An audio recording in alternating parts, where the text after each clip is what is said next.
welcome back to the kitchen. Today I've got a takeout classic for you that you can make right at home that's super easy, and we're not even gonna get the deep fryer out. We're gonna make some sweet and sour pork, and we're gonna do it without breading it. We're just gonna brown the meat, cook the veggies, and make a delicious sauce to go along with it. So let's go see how this all comes together.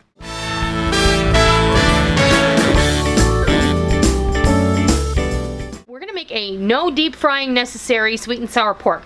We're just gonna do this in our skillet, and it's gonna be delicious. It's a little bit of a lighter version, and y'all know that I really don't enjoy deep frying, and it's hot outside, and I don't feel like heating up my deep fryer to go out there and do this. And it's just easier this way. You can do this with pork, with chicken, with beef. You can do this with shrimp. This is just a really versatile recipe. Today I'm using a 2.5 pound package of pork tenderloin. Both tenderloins, I trim them of the silver skin and I cut them into cubes. We're going to add the usual suspects. I have about 2 cups of mixed pepper, green pepper, and sweet bell pepper. I have a medium onion that I've chunked up, a few stalks of celery. You can of course adjust this to your liking. Some people like carrots in here. My girls really don't like carrots, and I'm out, so we're not going with that today. I have a 20-ounce can of pineapple chunks. You can use crushed pineapple. You can use pineapple slices that you cut up. You can use pineapple tidbits, but you are going to need a 20-ounce can or the equivalent thereof.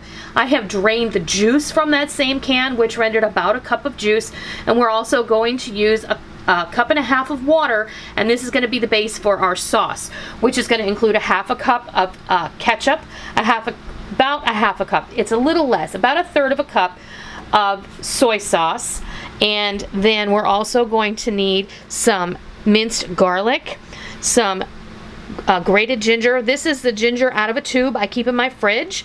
And then I have a 1/2 cup of white vinegar. You can use cider vinegar or rice vinegar if you like.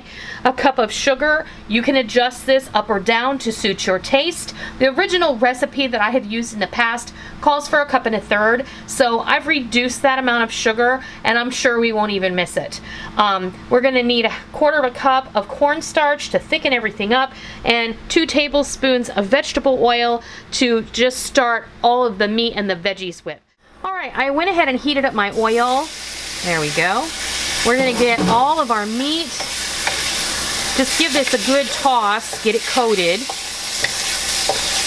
This won't take long at all. We're going to do this all in one pan, all at one time. You won't need to remove anything.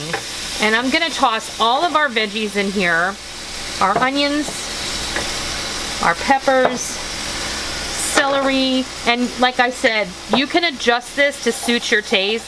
If you don't like those vegetables, then leave them out. You can make this however you like it. Maybe you don't like vegetables in your sweet and sour pork at all. Leave them out. That's up to you. But I personally love sweet and sour anything, and I love the chunky vegetables in it. Now I'm going to go ahead and add in the ginger and the garlic. And now I'm going to do is let this saute after I give this a big toss so everything gets well incorporated.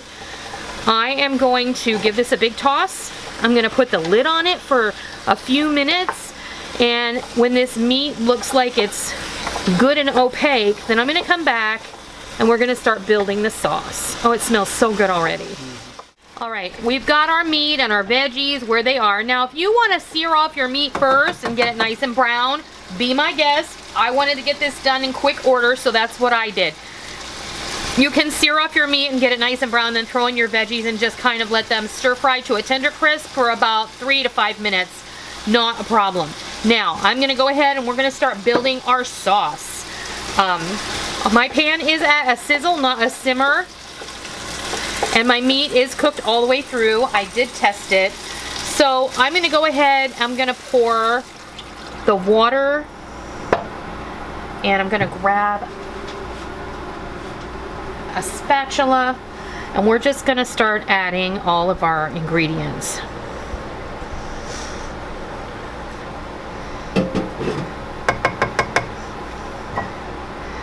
Our soy, and you notice I haven't added any extra salt to this because the soy sauce is going to give you the sweet, the saltiness that you need. There goes our sugar.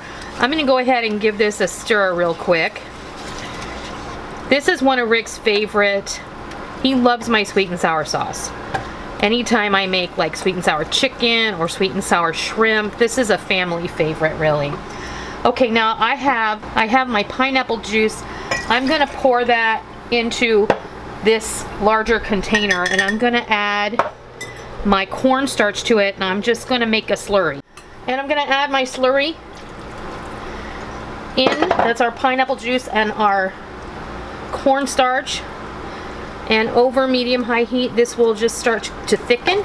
We're gonna bring this to a bubble, and then we'll add our pineapple, and it will be time to eat. I've prepared some jasmine rice in my pressure cooker, and this is what we call dinner.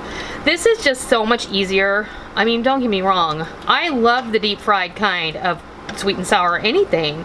Chicken, pork, shrimp, you name it. But making that at home is kind of a big pain in the tuchus. Let's be honest, shall we? Nobody likes shallow frying. It takes a lot of time, and when you're busy and it's hot outside, nobody wants to be chained to their stove. All right, this came to a boil, and you want to make sure that you're stirring it and making it hot all the way around, because you want that to heat evenly, and you want all of the cornstarch to cook. When you taste it, it tastes a little grainy or starchy, I'll say, then you know you need to let it boil longer. But we're good right now, and we're gonna go ahead and add our chunks of pineapple. Now, like I said, you can add whatever you have on hand. Tidbits or crushed pineapple work here too. All we need to do now is fix you a plate. So I'm gonna go, and I'm gonna come back, and we'll have a nice serving ready for you to have a look at, and I'll have Rick take a taste. There you have it. There's our no deep fry sweet and sour pork. And I know that I can't wait to dig in, and I know that Rick can't wait to dig in either. Now I put a ring of rice around the outside of this bowl, and then I put all of the juicy sauciness and the meat and the veggies in the middle. That way, if it seeps out, the rice is gonna catch all that. We're gonna mix it up anyway when we eat it, but you know, that's just a serving suggestion. So I know Rick is ready to taste this, right? I have to. You do. So I'm going to give you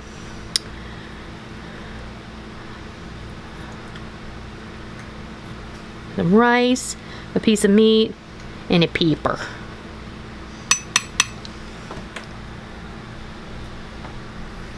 What do you think?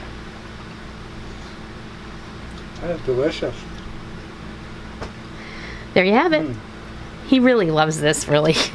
I've been making sweet and sour. You know, I don't make it very often, and I don't know really why I don't make it very often. Well, I do, because I'm always making dinner videos for you guys. So on the occasion that we have a free night when we're not filming, it's always nice to be able to go back to one of these old favorites, and this is definitely one of them. Never done a sweet and sour pork for y'all. I've done chicken and I've done shrimp. They're very old videos, but if you want to go and look at them, I will leave links down below to where you can have a look. So that's how I make no deep fry sweet and sour pork. If you like today's video, please consider giving me a thumbs up. And if you're new to my kitchen, welcome. I love making new friends. It's always a pleasure to have new people join us here in the kitchen. Please be sure and hit the subscribe button. And if you are a tried and true member of the Noreen's Kitchen family, be sure and go down below and hit the bell notification button, because we don't want you to miss out on all the real food for real people, real easy recipes that we present all the time right here from our YouTube channel and straight from our kitchen. I hope that you give this no deep fry sweet and sour pork a try sometime soon, and I hope you love it. And until next time, I'll see ya.